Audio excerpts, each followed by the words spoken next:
كبرانن كوراتن أبيوتكم وشتي مواصل زي ولا سلمات سخوكم جزيل لدو مانم كم زي ردعكم بني حسب معبد بحطكم كم تنقالها تعكم تسمعكم ليخن لو مزنقركم تاريخ الجمرة له لك خمس زبالة عبطلق زبالة حزن بين خمخان وشتيو كرمي تعمت أو جافروا عباي أو تركب حانتن اشتي مندر حانتردو ودنا وزع على ممسيا جنا نايم الجمر يعني وشت أمقط كي هاوتو بموت فلياتو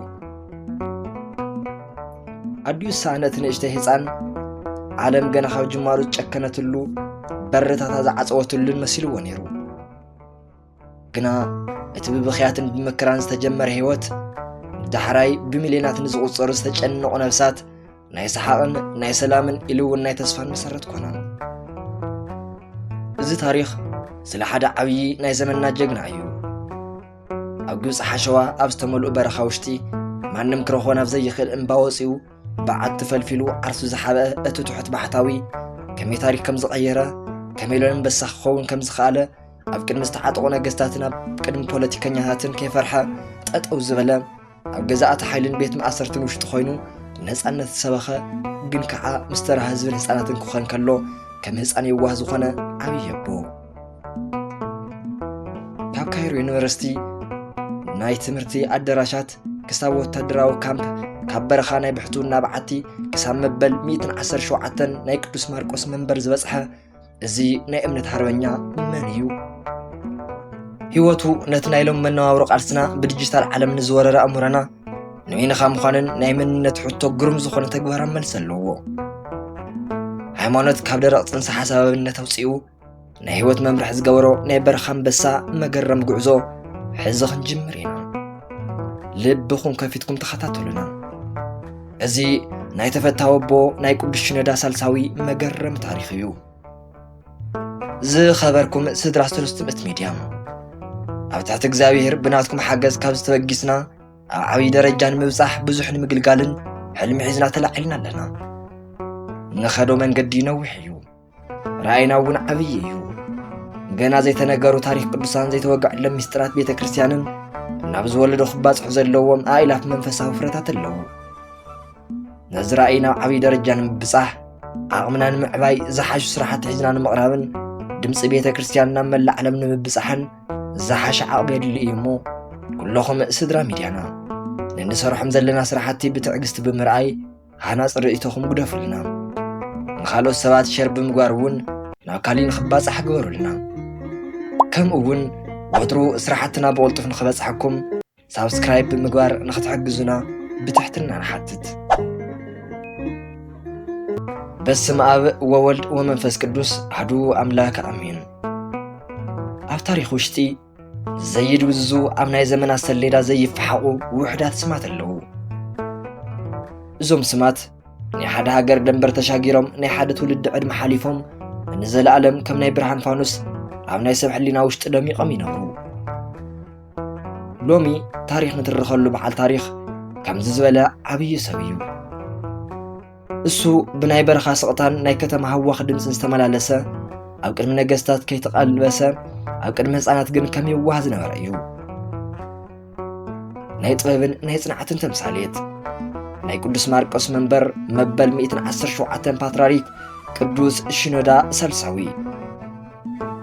إذا تاريخ سجمر له كد 100 عامت أقوس مري أو جاف أباي تركب حانت نشتي مندريا نايزا مندرشم سلامي بحل يخون منبر إذا عبي سبز رخوانا جرجن كافت سما بتسألاري نعم الكرامة عمل نيرو أول حنا حاسة 15 عامة مرات نازير جايد رافائيل نبز عالم كمس تخلو بيتسو بعبي تحقوات قبلوا واستزجاجولو كالصبت موت أو دقة عفيت برخوينو تطويل صبينا مران أديو ويزر بركيا بوليد مخنيات هوتن حلفا نازير جنا ناي مجمريا ناي تنفاس أير كأتو كله ناي مجمريا مقطتو ناي ديحو فسانا أدو السانة هسان علم جنا خب جمريا كان مسيلة تراحيتو انتخونا جن أو زمكرا وشتي ناي نازير نفسي أو ناي اكزابير إبن برد أدو السانة نازير أبناي معباي حاو رافائيل حقفو دقن رافائيل حاو طرحي نبرن كم أديو زنكبخو كم أبو زمرحو كم ممهر زمهر حلو خنلو ناي سلام مندر حمدن ناي أباي وحال تطرن ننازير ناي مجمرتا مصحفتو نبرو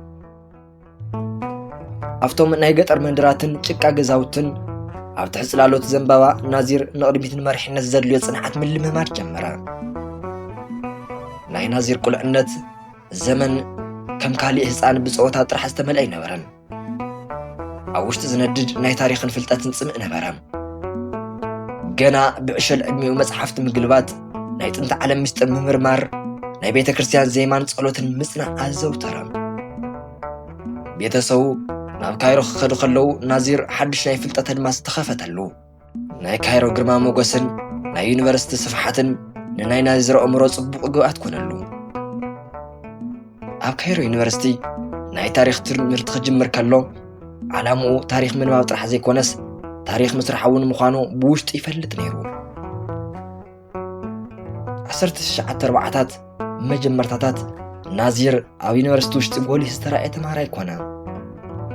بتاريخ مهران سلة انتاويت قبس سلة ناي فرقناويان قرما سلة كريستنا مسفعفا حوق خلو نازير بقت كرتي الدامس نيرو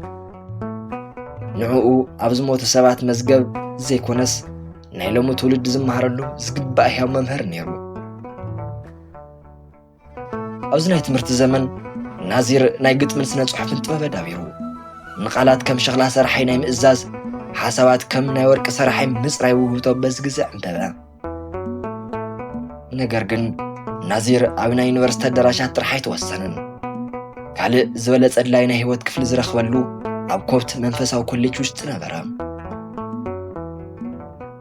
أو دما نايت عبي ليك أرياقونات هاوي جيرجيس فلك تختلم هاوي جيرجيس أو قبس بيت كريستيان ناي بيت تمرت سنوات من قصاص جمرة من أسينا بيت كريستيان زملسة عبي يسابيو نازير بز منفسه بيت تمرت تخرص على ما فلتات مس منفسه وطبع كمي مبوهاد كم زكاة تمهرن نازير قايد عب عشراتات كل عدم خلو قبسي أبزل على قوس بوليتيكا وشت أتيانا برد نتخاتات لعمتات اتهاجر لو تختصن قبرا أبز الزمن نازير بوات تدرارت قداج الدراجة وتتصوعا أجوز طور سراويت وشتي كم تتطاقوا مكونن كوينو خجل قلتا مرتان إذا عدل نازير كالي بيت مرتخون اللو أو تدراو سراويت وشت سلو سرعات تأزاز ناي مخبارن ناي محابن طبب كم أون عمس أو جزية تصفى زي مقراص تلام عمدا لومي أبيت كريستيان تاريخ عن مساسة توحيل زفلت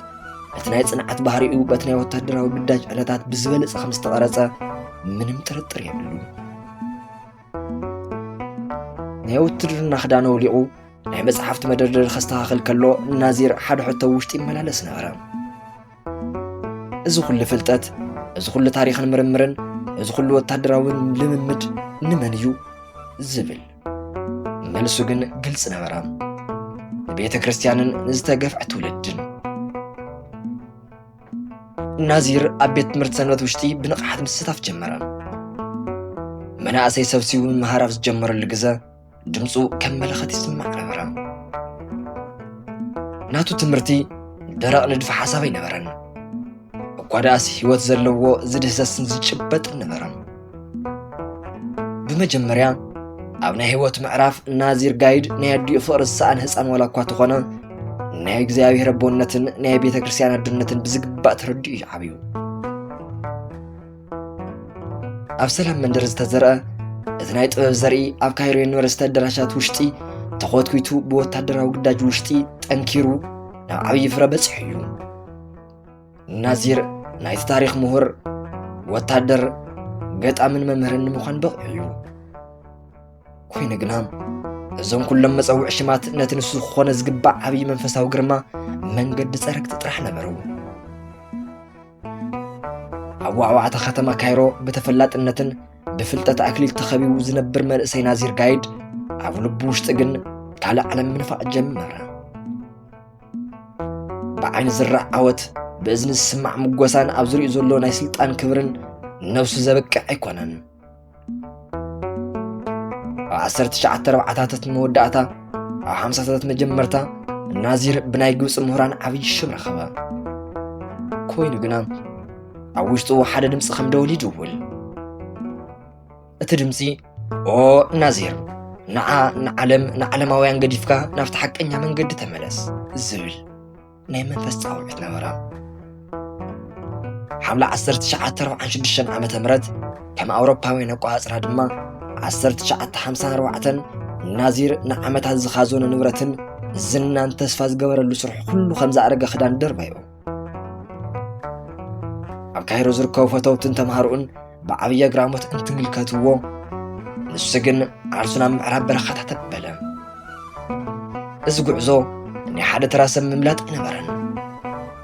وقاداس ني حانت عباي نفسي نابتلك من نستقبره ني عوت قعوسة نبرا نازير نابتفلات سوريا وقدام كأتخلو بتاريخ تمارا مارو خوين زنبوهم نايت انتنا برخا هيوات أبوتات أبقر معينو بهيا ونتك قلس جمرو حملة 1954 عام تمرت نازير قايد زول شم نزل علم تقبره ناتو متكاتا أبا أنطونيوس السورياني زبل حدش من النتولدن سلم لبسا من كسنا كخدن كله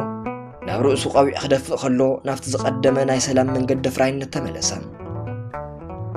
اتقدام ان النازير ناي مجمرتا ناي تمر تخفل والا كواتو خونا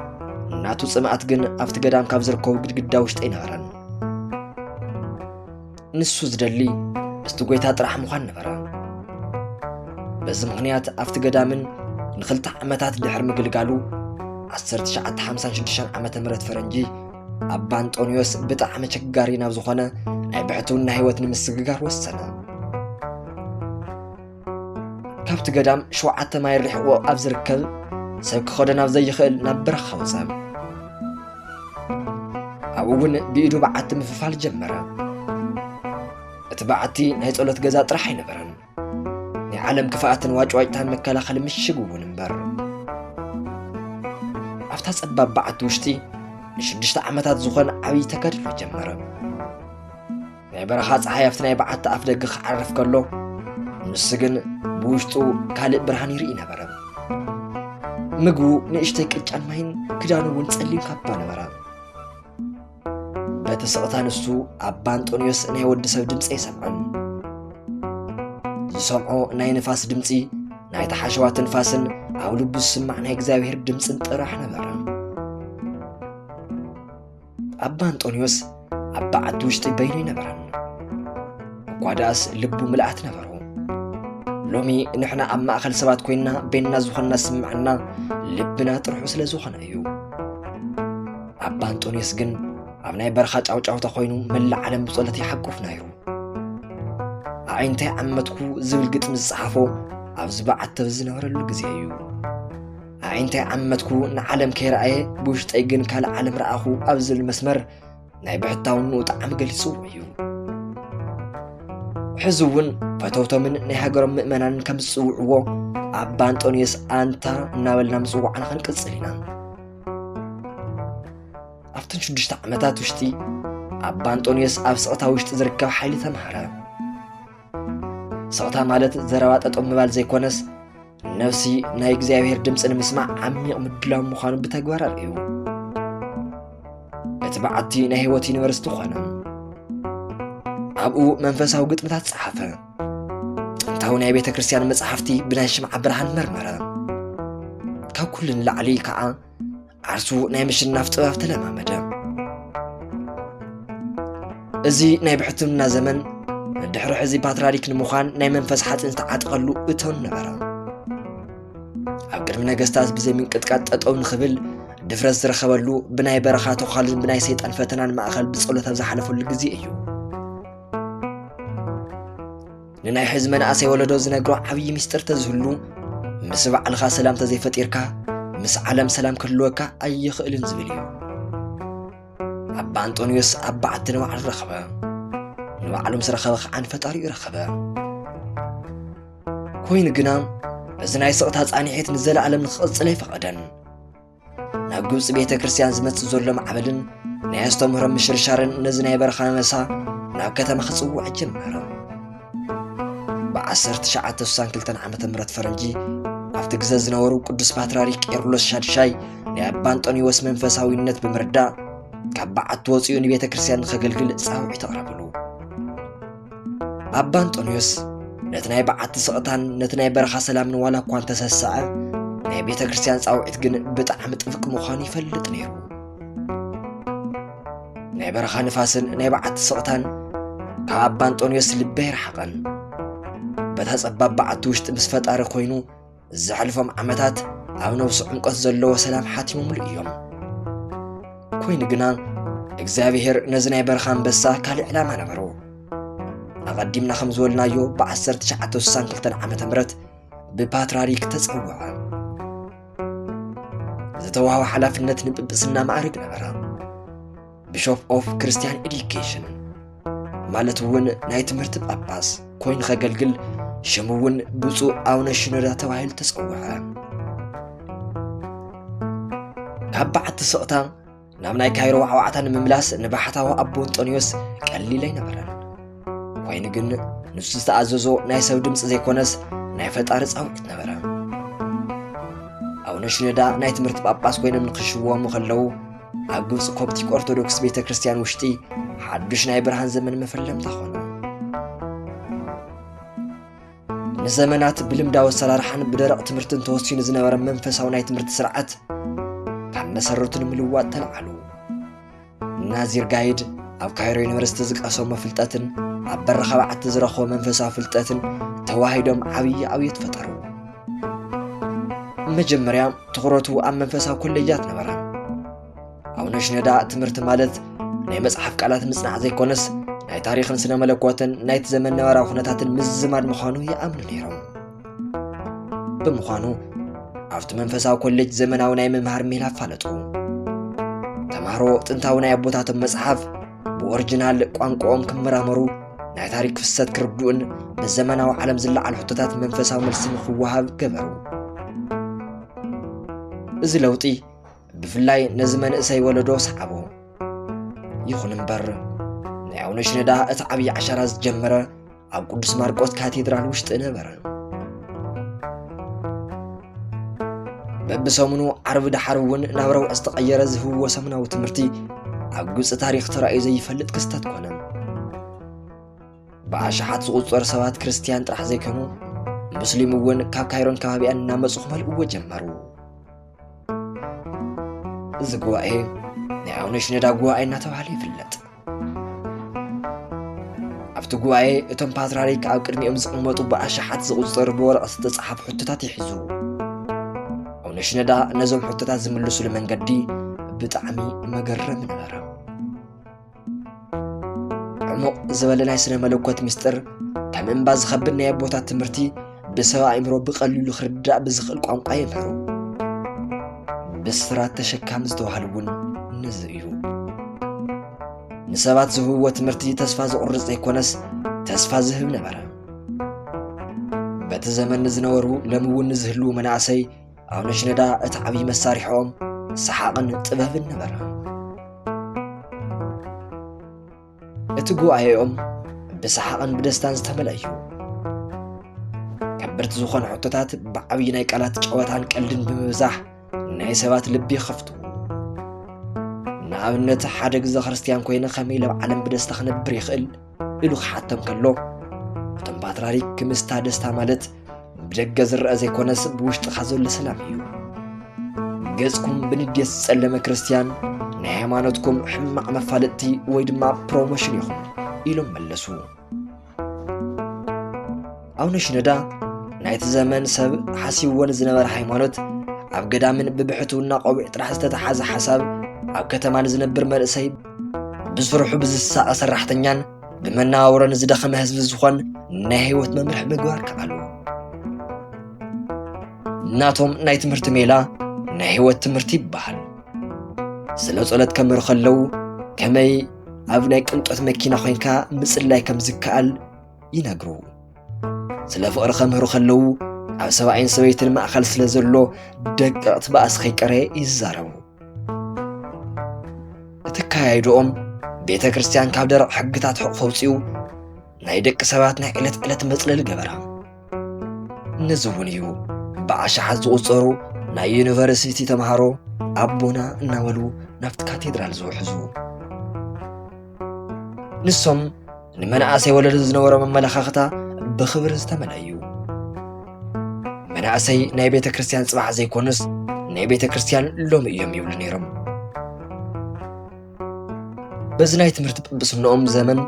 ኣቡነ ሽኖዳ ናይ ቤተ ክርስቲያን ናይ ድሕሪ ሕዚ መራሕቲ ቀረፁ ሎሚ ንሪኦም ዓበይቲ ጳጳሳትን መምሃራንን በቲ ግዜ ብኣቡነ ሽኖዳ ኢድ ዝሓለፉ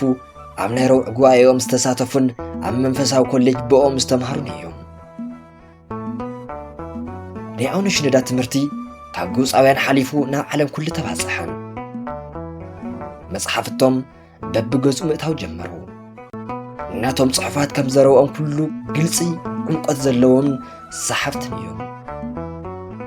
ኣብ ግብፂ ኦርቶዶክስ ተዋህዶ ቤተ ክርስቲያን ታሪኽ ውሽጢ ሕዳር ወርሒ ፍሉይ ትርጉም ኣለዎ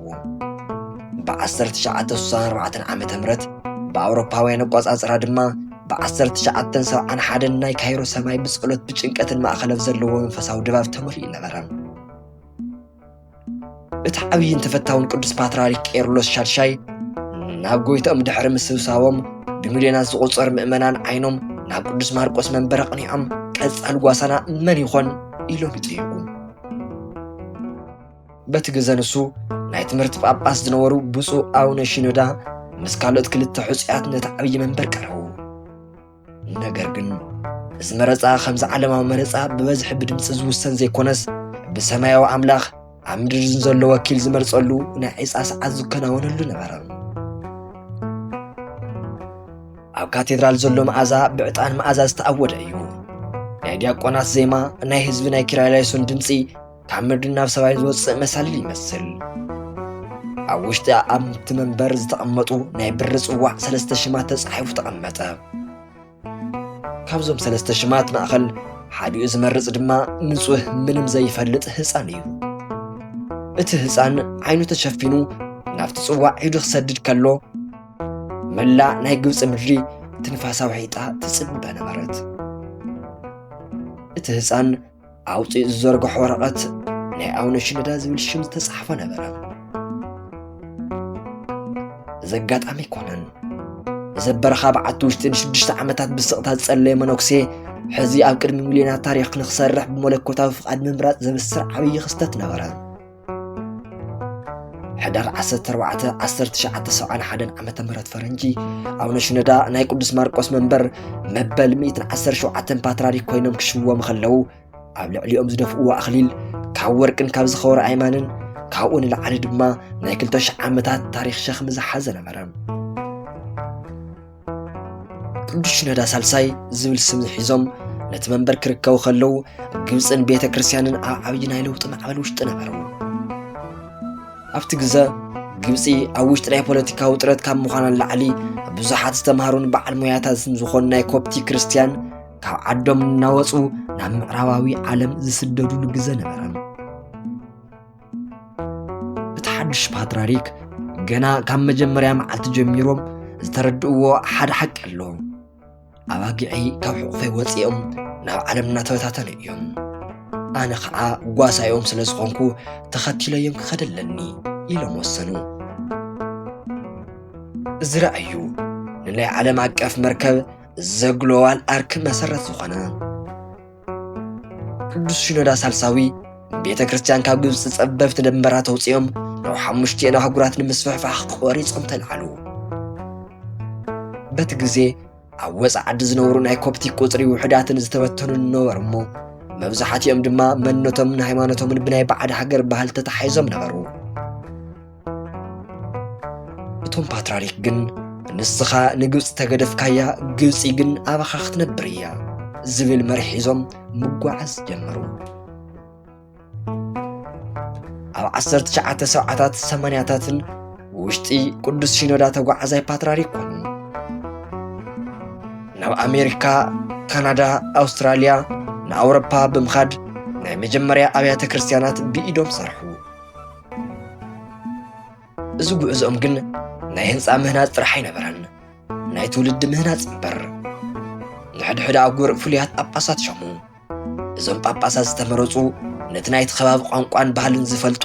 ምስቲ መንእሰይ ምርድዳእ ዝኽእሉ ስለ ዝነበሩ እዩ ቅዱስ ሽኖዳ ሓደ ዓብዪ መምርሒ ሃቡ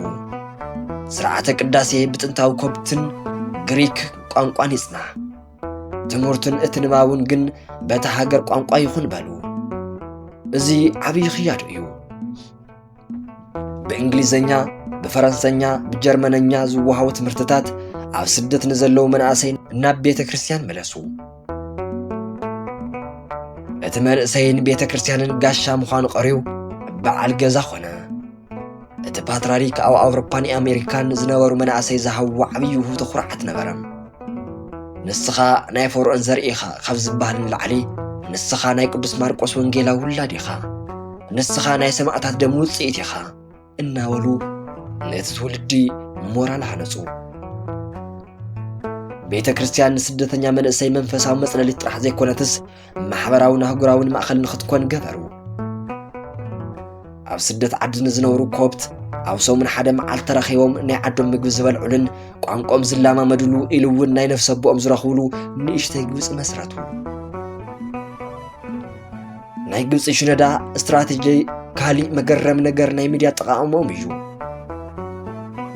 1970ታት 1980ታት ቴክኖሎጂ ጋና ኣብ ጅማር እናሃለወ ንሶም ግን ትምህርትታቶምን ስብከታቶምን ዝተመረፁ ካሴታትን ቪድዮታትን ኣብ ዓለም ዙርያ ክሰራጨው ገበሩ ኣብ ካሊፎርኒያ ዘሎ መንእሰይ ኣብ ለንደን ዘላ ተምሃሪትን ኣብ ካይሮ ካቴድራል ዝወሃብ ናይ ረቡዕ ትምህርቲ በብሶም ንምድማፅ ካሉ እዚ ዲጂታል መርከብ ቤተ ክርስቲያን ኣብ ዓለም ዙርያ ሓደ ገበራ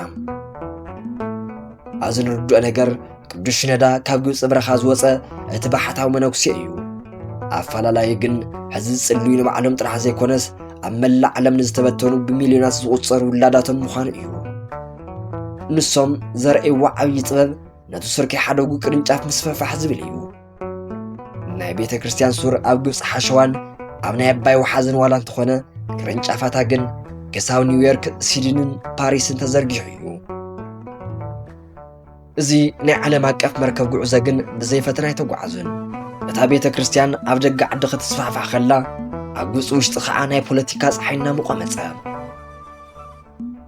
እቶም ፓትርያርክ ኣብ መላእ ዓለም ንዝነብሩ ደቆም ናይ ነፃነትን ናይ እምንነትን መራሒ ዋላ ተኾኑ በገዛ ዓዶም ከባድ ማዕበል ክፅበዮም ጀመረ ናይ ፕረዚደንት ሳዳት መንግስቲ ናይቶም ፓትርያርክ ተኣማንነት ናይ ህዝቢ ፍቕሪ ብስግኣት ብምምልካት እታ መርከብ ኣብ መላእ ዓለም ብሰላም ክትቀዝፍ ከላ ኣብ ምድሪ ግብፂ ግን ዓብዪ ኣውለ ንፋስ ክለዓል ተቃሪቡ ኣሎ ናይ መላእ ዓለም መርከብ ኣብ ውቅያኖሳት ብሰላም ክትቀዝፍ ከላ ናይ ቅዱስ ማርቆስ ወንጌል ብምዕራብ ዓለም ኣድማስ ብድምቀት ክበርህ ከሎ ግብፂ ምድሪ ግን ካልእ ዓይነት ኣውለ ንፋስ ጀመረ ታሪክ ኩሉ ግዜ ዓበይቲ መራሕቲ ብዓበይቲ ፈተናታት ይሓልፎም ንቅዱስ ሽነዳ ሳልሳዊ እዚ ፈተና ዝመፀ ካብ ቤተ ክርስቲያን ቀፅሪ ወፃኢ ካብ ፖለቲካ ከባቢ ነበረ 1970ታት መወዳእታ ኣብ ግብፂ ፕረዚደንት ኣንዋር ሳዳትን ኣብ መንጎ ፓትርያርክ ሽኖዳን ዘሎ ርክብ ከም ክረምቲ ሰማይና ፅልመተ መፀ እዚ ግጭት ናይ ክልተ ግለሰባት ምፍኽኻር ዘይኮነስ ምድራዊ ስልጣንን ሰማያዊ ሓቅን ዝነበረ ግጥም ነይሩ ፕረዚደንት ሳዳት ነቲ ዓዲ ናብ ሓድሽ ፖለቲካ ምዕራፍ ንምውሳድ ክምክሩ ከለዉ ኣብ ግብፂ ውሽጢ ናይ ሃይማኖት መፅላዕሊ ማሕበር ከለዓሉ ጀመሩ ናይ ኮብት ክርስቲያን ዝለዓሉ መጥቃዕቲ ናይ ኣብያተ ክርስቲያናት ምቅፃልን ናይ መሰል ምድፋእን በብመዓልቲ ይስምዑ ነበሩ ኣብዚ ግዜ እዩ ናይ በረኻ ነሳ ድምፁ ዘስምዐ ቅዱስ ሽነዳ ሳልሳይ ከም ናይ ቀደም ኣቦታት ሱቕ ምባል ይመረፁን ደቀይ ዝሕረድሉ ኣብያተ ክርስቲያናት ኣብ ዝፈርሰሉ ግዜ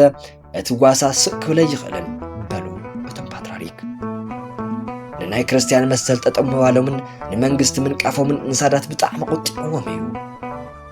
ምኽንያቱ ሳዳት ዝደልዩ ክፅውዕ ከለዉ ኣብየት ክልእኽዎም ከለዉ ናበይ ክላእኽ ዝብል መራሒ ነበረ ሽነዳ ግን ዝምርሑ ብሕሊንኦምን ብሕጊ እግዚኣብሔርን ጥራሕ ነበረ ኣብ ወርሒ መስከረም 1973 ዓመተ ምህረት ንግብፂ ዘደንገፀ እቲ ታሪኻዊ ድንጋፄ ተረኣየ ፕረዚደንት ሳዳት ናይ ፓትርያርክ ሕጋዊ ፍልጦ ብምጥሓስ ኣብ መንበሮም ካብ መንበሮም ክላዕሉን ኣብ በረኻ ዘሎ ገዳም ኣብ ማእሰርቲ ክጸንሑን መምርሒ ኣውረዱ። እዚ ኣብ ቤተ ክርስቲያን ታሪኽ ውሽጢ ተራእዩ ዘይፈልጥ ብጣዕሚ መደንገፂ ክስተት ነበረ። ኣብ ካይሮ ዝርከብ ናይ ፓትርያርክ መንበር ጥርሑ ኮነ። 5 ጳጳሳት ዘለዎ ኮሚቴ ነታ ቤተ ክርስቲያን ንኽመርሑ ብመንግስቲ ተሸሙ። ዓለማዊ ስልጣን ንመንፈሳዊ ደንበር ሰንሰለት ዝኣሰረሉ ወቕቲ ኮነ። ቅዱስ ሽኖዳ ናብ ቅዱስ ቢሾይ ገዳም ተወሰዱ። ንብዙሓት እዚ ግዘት ነበረ። ነቶም ፓትርያርክ ግን ናብ ናይ ቀደም ማንነቶም ናይ ምምላስ ዕድል ኮነ። እቲ ሰንሰለት ዝተኣሰረ ኣብ እግሮም እምበር ኣብ ነፍሶምን ኣብ ሕሊንኦምን ኣይነበረን። ኣብታ ጸባብ ገዳም ክፍሊ ውሽጢ ን40 ኣዋርሕ ወይ እውን 3 ዓመታትን ልዕሊኡን ጸንሑ እሞ እዞም ኣቦ ኣብ ግዘት ኮይኖም ኣይሓዘኑን ኣይመረሩን ወይ ከዓ እውን ምስ መንግስቲ ኣይተደራደሩን። እኳ ደኣስ እቲ ግዜ ናብ መንፈሳዊ ዩኒቨርስቲ ቀየርዎ። ኣብ እስራት ኣብ ዝነበረሉ ግዜ 40 ኣዋርሕ ማለት እውን ልዕሊ 3 ዓመት ናይቶም ፓትርያርክ ብርዒ ጠጠው ይበለን። ሎሚ እነንበቦም ዕንቆት ዘለዎም ናይ ነፍሲ መድሓኒት መጽሓፍቶም ዝተጻሕፉ በቲ ብሰንሰለት እግሮም ተኣሲሩ ኣብ ዝነበረሉ ኣብ ናይ ብሕትኻ ምዃን ወቕቲ ነበረ። ናይ ጸሎት ህይወት ናይ መንፈስ ነጻነትን ካልኦት መገረምቲ ዝኾነ ስራሓት ዝተወለዱ ካብ ናይቲ ገዳም ስቕታ እዩ። ሳዳት ነቶም ፓትርያርክ ካብ ህዝቢ ዝፈላለዩ መሲልዎም ነበረ እምበር ኮይኑ ግን እቲ ማእሰርቲ ብዝበለጸ ናብ ናይ ህዝቢ ልቢ ክጽጉዑ ገበሮም። በብመዓልቲ ብሚልዮናት ዝጽጉዑ ከብቲ ናብ በረኻ ዓይኖም ክጥምቱ ጀመሩ። ኣብ ካይሮ ካቴድራል ውሽጢ ናይ ፓትርያርክ መንበር ጥርሑ ዋላ ተኾነ በብገዝኡ ፎቶኦምን ትምህርትታቶምን ብኽብሪ ተቐሚጡ እዩ። እቲ ህዝቢ ፓትርያርክና ዋላ ኣብ በረኻ ተዝእሰር መንፈሱ ግን ምሳና እዩ፣ ኣብ ማእኸልና እዩ ዘሎ ይብል ነበረ። ኣብቲ መጸገሚ ግዜ እቶም ኮፕቲክ ካብ ካልእ ግዜ ንላዕሊ ሓደ ኾኑ። ኣብ ስደት ዓዲ ዋላ ዘለዉ ብዓብዪ ተቃውሞን ዓለምን ነቓነቕዋ። እዚ ናይ ማእሰርቲ ግዜ ንመንእሰይ ወለዶ ዓብዪ ትምህርቲ ሃበ።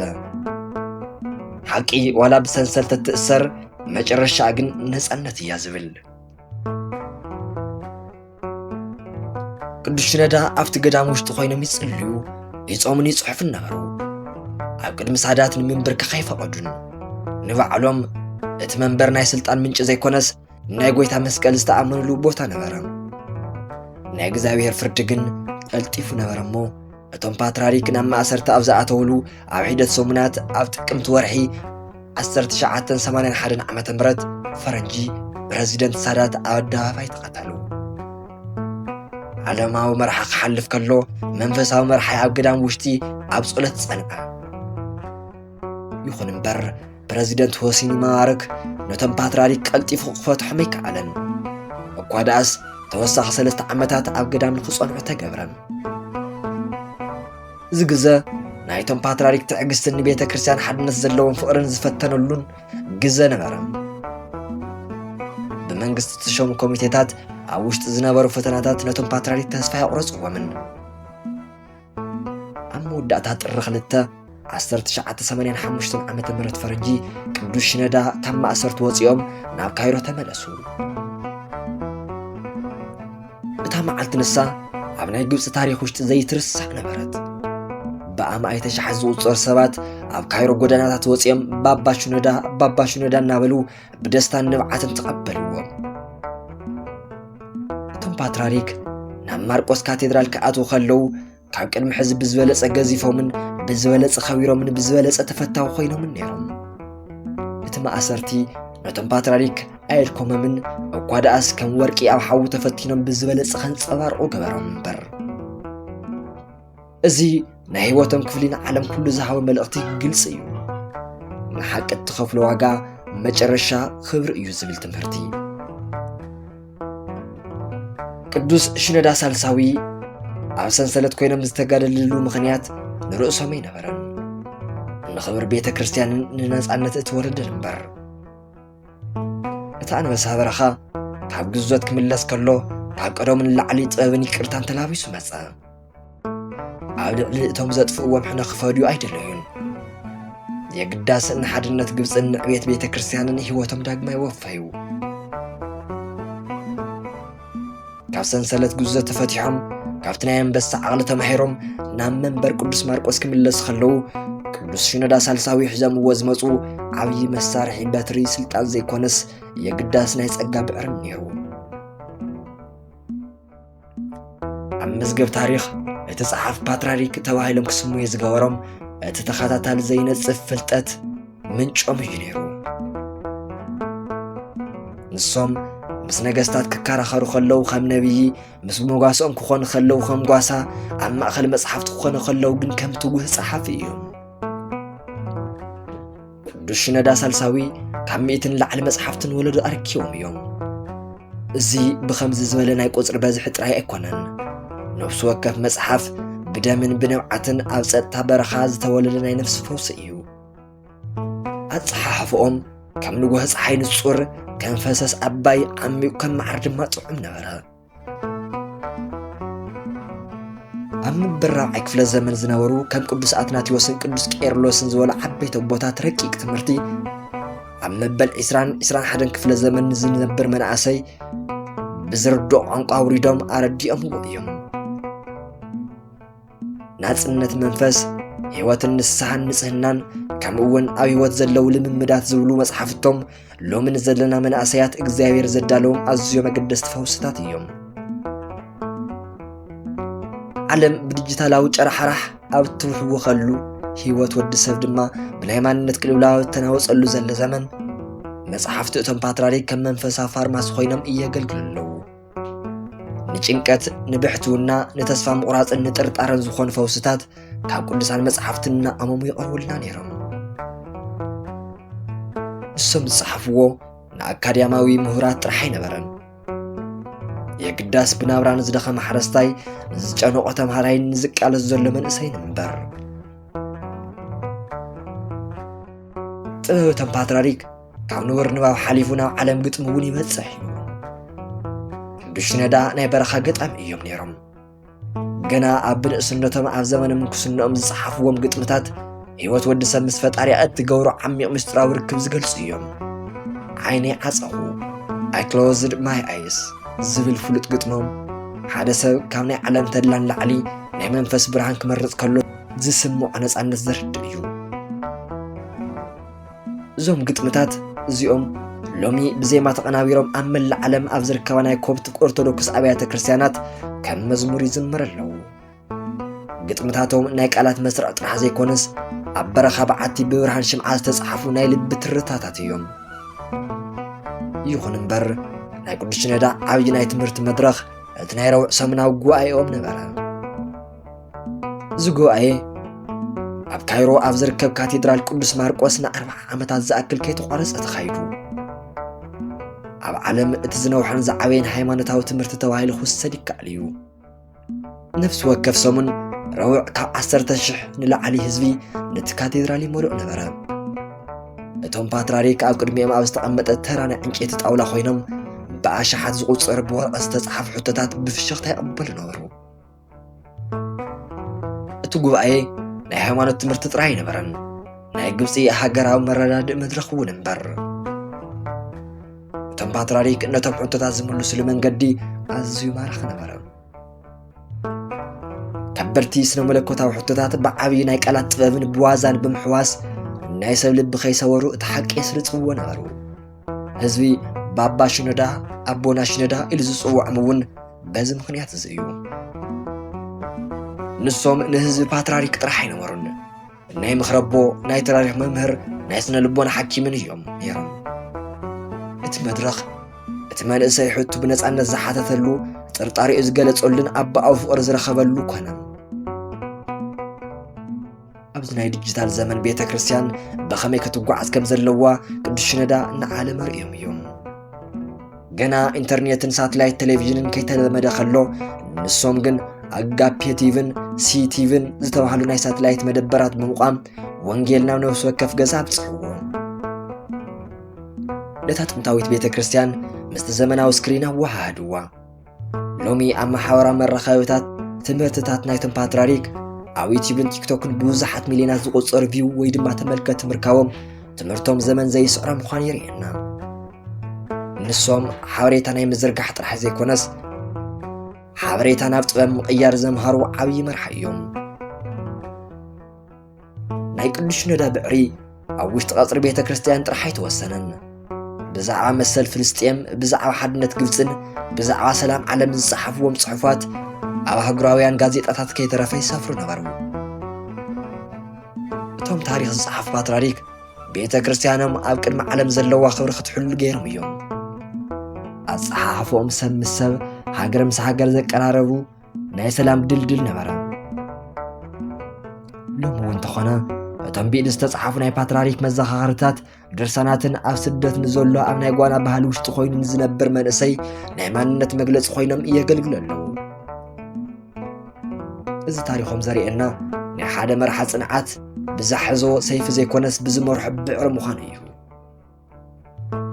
ቅዱስ ሽኖዳ ሳልሳዊ ኣብ መጽሓፍቶም ውሽጢ ሕያው ኮይኖም ይነብሩ ኣለዉ ኣካላቶም ኣብ በረኻ ገዳም ተተቐብረ እኳ ቃላቶም ግን ኣብ ነፍሲ ወከፍ መዋይልን ኣብ ልቢ ሰባትን ይጭድሩ ኣለዉ ንሶም ንወለዶ ዝመሃርዎ ዓብይ ቁም ነገር ፍልጠት ተዘይሃልዩ መንፈሳውነት ኣይጸንዕን መንፈሳውነት እንተዘይሃልዩ ድማ ፍልጠት ጥራይ ባዶ እዩ ዝብል ነበረ ኣብ መዝገብ ታሪኽ ናይ ሓደ መርሓ ዓይነት ዝዕቀን ንገዛእ ወገኑ ጥራይ ብዝገብሮ ተጋድሎ ኣይኮነን የግዳስ ብማዕረ ወዲ ሰብ ንሓድነትን ሃገርን ንፍትሕን ኣብ ዝቆመሉ ጽኑዕ መሰረት እምበር ቅዱስ ሽኖዳ ሳልሳዊ ኣብ መንበር ቅዱስ ማርቆስ ተቐመጡ ንኮብት ክርስቲያን ጥራይ ነበሩን ንሶም ንመላእ ግብፃውያን ካብኡ ሓሊፉ ድማ ንመላእ ዓለም ናይ ሰላምን ጽንዓትን ምልክት ነበሩ ኣብዚ ናይ ታሪኾም ምዕራፍ እንረኽቦ ፓትርያርክ ናይ መስቀል ፍቕሪ ምስ ሃገራዊ ስምዒት ኣዋሃሂዶም ነታ ናይ ኩለን ሃገራት ኣዶ እትበሃል ግብፂ ዋልታን መከላኸልን ዝኾኑላ ድንቅ ኣቦ እዮም ቅዱስ ሽኖዳ ሳልሳዊ ኣብ መላእ ዓለም ኣብ ዝርከቡ ናይ ፖለቲካ መድረኻትን ታሪኻዊ ሰሌዳታትን ብወርቃዊ ሕብሪ ዝተጻሕፈ ሓደ ዘይርሳዕ ዘረባ ኣለዎም ንሱ ድማ ግብፂ ኣብ ውሽጥና እትነብር ሃገር እያ እምበር ንሕና እንነብረላ ሃገር ኣይኮነትን ዝብል እዩ እዚ ዘረባ ተራ ናይ ቃላት መስርዕ ኣይነበረን የግዳስ ሎሚ ኣብ ናይ ማንነት ቅልውላው ንርከብ ብዘርእን ብጎሳን ፖለቲካን ህወኽ ከምኡ እውን ሃገር ከም ሸኽሚ ንሪኣ ዘለና መናእሰያት ኩላትና ዝቐርብ ዓብይ ፍልስፍና እዩ ንፓትርያርክ ሃገር ማለት ዶውን ሓመድን ጥራይ ኣይኮነትን ሃገር ማለት ኣብ ልቢ ዝሕተም ኣብ ደም ዝውሕዝን ኣብ ነብሲ ውሽጢ ዝነብር ሕያው ማንነት እዩ ኣብ ምድረ ግብፂ ናይ ሃይማኖት ወጥሪ ኣብ ዝነገሰሎም ኣጸጋምታት ዓመታት ቅዱስ ሽኖዳ ሳልሳዊ ከም ሓደ በሊሕ ሓናጺ ወይ ድማ ኣርቴክት ናይ ሃገራዊ ሓድነት ድልድል ክሰርሑ ጀመሩ ንሶም ምስቶም ዓበይቲ ናይ ኣልኣዝሃር መስጊድ ኢማማት ዝነበሮም ርክብ ናይ ኣምሳሉ ናይ ፖለቲካ ዲፕሎማሲ ነበረን የግዳስ ክልቴና እንሰትዮ ካብ ሓደ ኣባይ ፈሰስ እዩ ክልቴና እንትንፍሶ ናይ ሓንቲ ግብፂ ኣየር እዩ ዝብል ዓሚቕ ሕውነት ነበሩ እቶም ፓትርያርክ ኣብ ካቴድራል ኣብ ዝህብዎም ትምህርትታት ሙስሊም ኣሕዋቶም ብክብሪ ዕድሙ ነበሩ ኣብ እዋን ጾም እኳ እንተኾነ እቲ ክርስቲያንን ሙስሊምን ማሕበረሰብ ኣብ ሓደ መኣዲ ዝቆርስሉ ናይ ፍቕሪ መኣዲ ብምጥንኻር ሃይማኖት ሰብ ካብ ሰብ ዝፈሊ ዘይኮነስ ዘቀራርብ ምዃኑ ብተግባር ርዮም እዮም እዚ ቆራጽነቶም እዩ ድማ ናይ ሃገር ዓብይ ኣቦ ዘ ናሽናል ግራንድ ፋዘር ዝብል ስም ዘውህቦም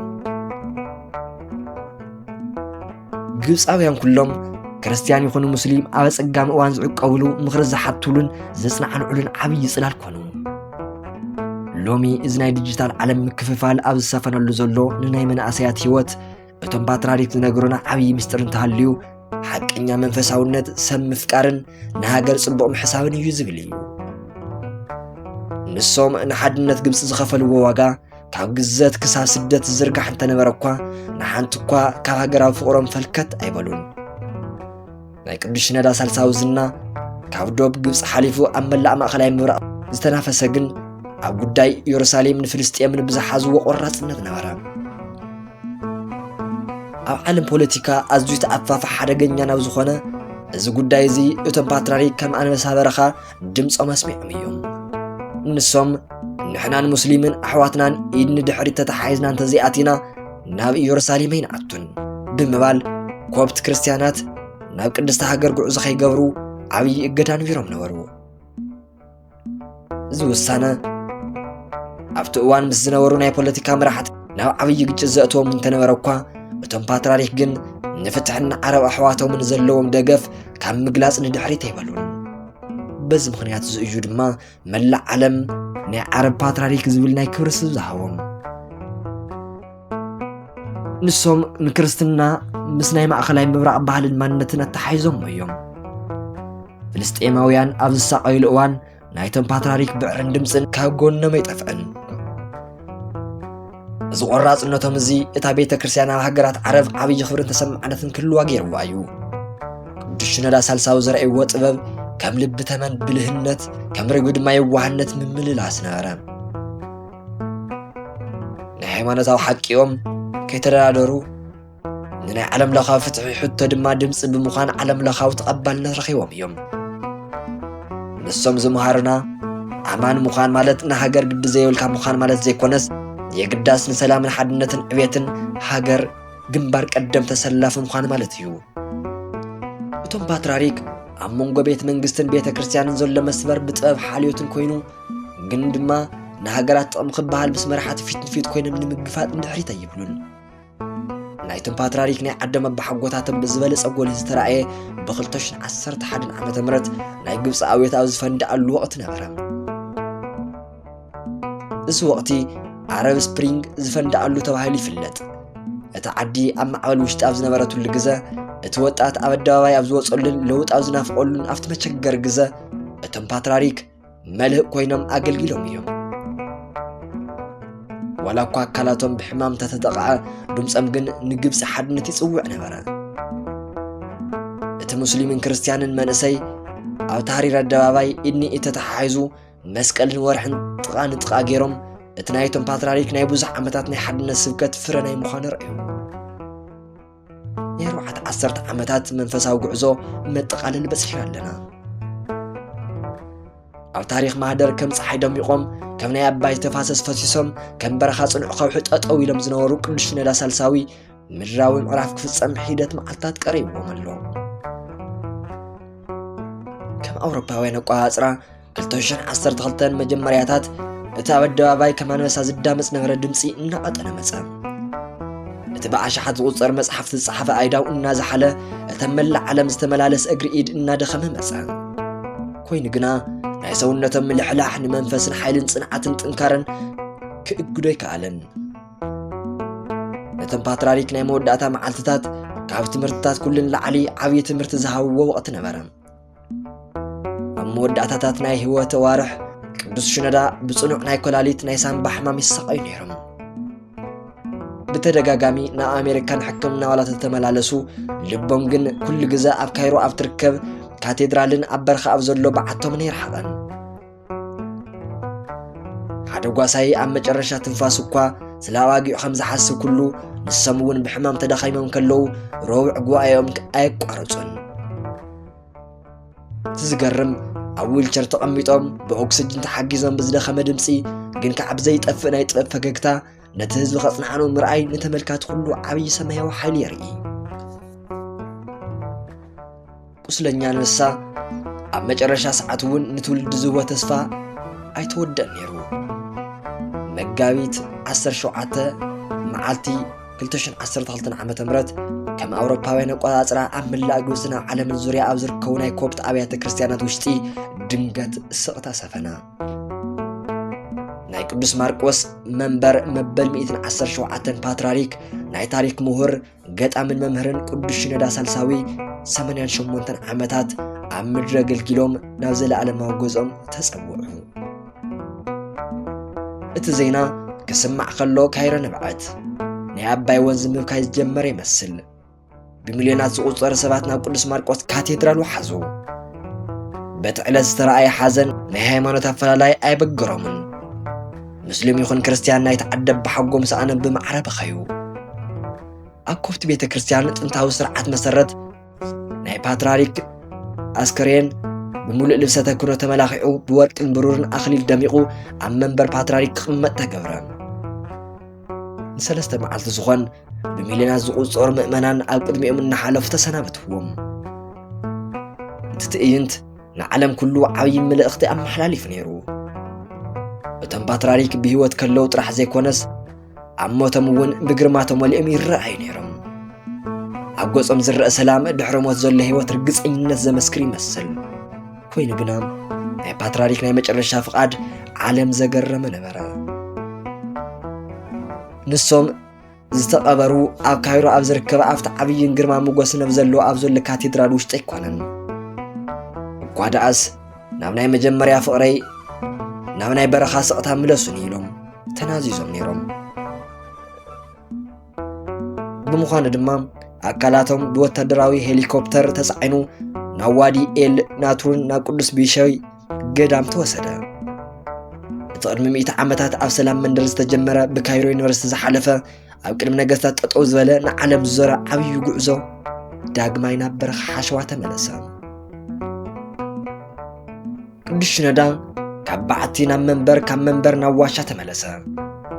الزقعزو ننايلوم من اسيزنا قرع عبي حق اللو ملعلي خان مانت كان انت زي خيركا مفصمتها كبر اي كلوان الزبل ازنايلوم عن تاريخنا قنطقاللوم ناوناي بعلنا ناي لب ترتان ملسمو او ناي ديجيتال واي تاز سخرنا بايكونومي صعنت زحلنا ببحتاونتن طرطارن استحوخنا نزنا حزمن اسي ناي قدش ندا سالساوي هيوت تاي ترغم انيهو الكم حساب يدلي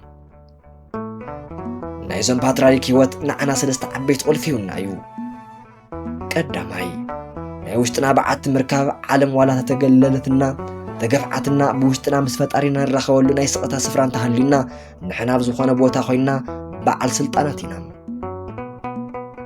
اتم باتراريك أما أسرتي أبزنور الجزاء بسنسلة تأثر أجرام من بر منفسهم ينبرن نحن بسرعة مساء ويكعة بمنا ورش جرتن السرقة حاجات ونش أبيت تتحزننا قا منفسنا جن تسفى مقراص أحليفنا ينهبن قال أي فلتات معتقيو قدش ندا ناي زمانات ممر زخانو بتمرتن بنباب نسلستقويو لومي بسوشيال ميديا بزفس عمقات أبزي ولا حبريتا أين التعلل ناو نايت انت تبهن ملس مصحفتنا نبب ناي تاريخنا خبر نفلت استمهرن حيوانات زفلت المنقسي ناي زمان مسكلت زشن نفلو اتعبي قاشا فلتاتيو سالساي كمستازي مسان اتم باتراري كمزولوو كمستازي ولا خريستيان ناي حيوانات حماق مفالت ويدما بروموشنيو عاوش تشجر وش تخوينكم مسحقت تخلو لا تشجر تشنفوا ويبل نيرم قدش ندا عاوش تشجر وش تخوينم مولق قبصي بخمستان زحكمو مرح يوم نحنا نزت ولدينا يتسفان دستان من شخن كونم انتان تاريخهم يدفاف انالو لومي 300 ميديا از تاريخ كنقروا لكم كلنا سقيلو تاريخ نمترخ يكونن ويدما بيمن مكاف يكونن قاداس تنتاو طبابن زمنا مسقلقلن مدحانيت مخانن مرأيو ناي قدش ندا سالساي دمصي لومون عبرخ نفاس يسمعلو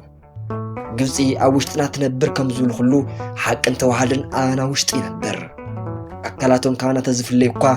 جن بأمعيت مصحفتهم بقدسان قطمتاتهم نبزيش نفس نعتهم لمون هياو كوينهم اما اخلنا اللو ازناي تاريخ معراف عبزي بكا كوين قنا ناتنا ناي صنعاتنا شنافينتن تاريخ حزي جمر كمشي ندا سالساوي أبعتنا وش تتنكرنا عم منبرنا بخبر قنقمت ناي منفس قدس ردي اثيفا لنا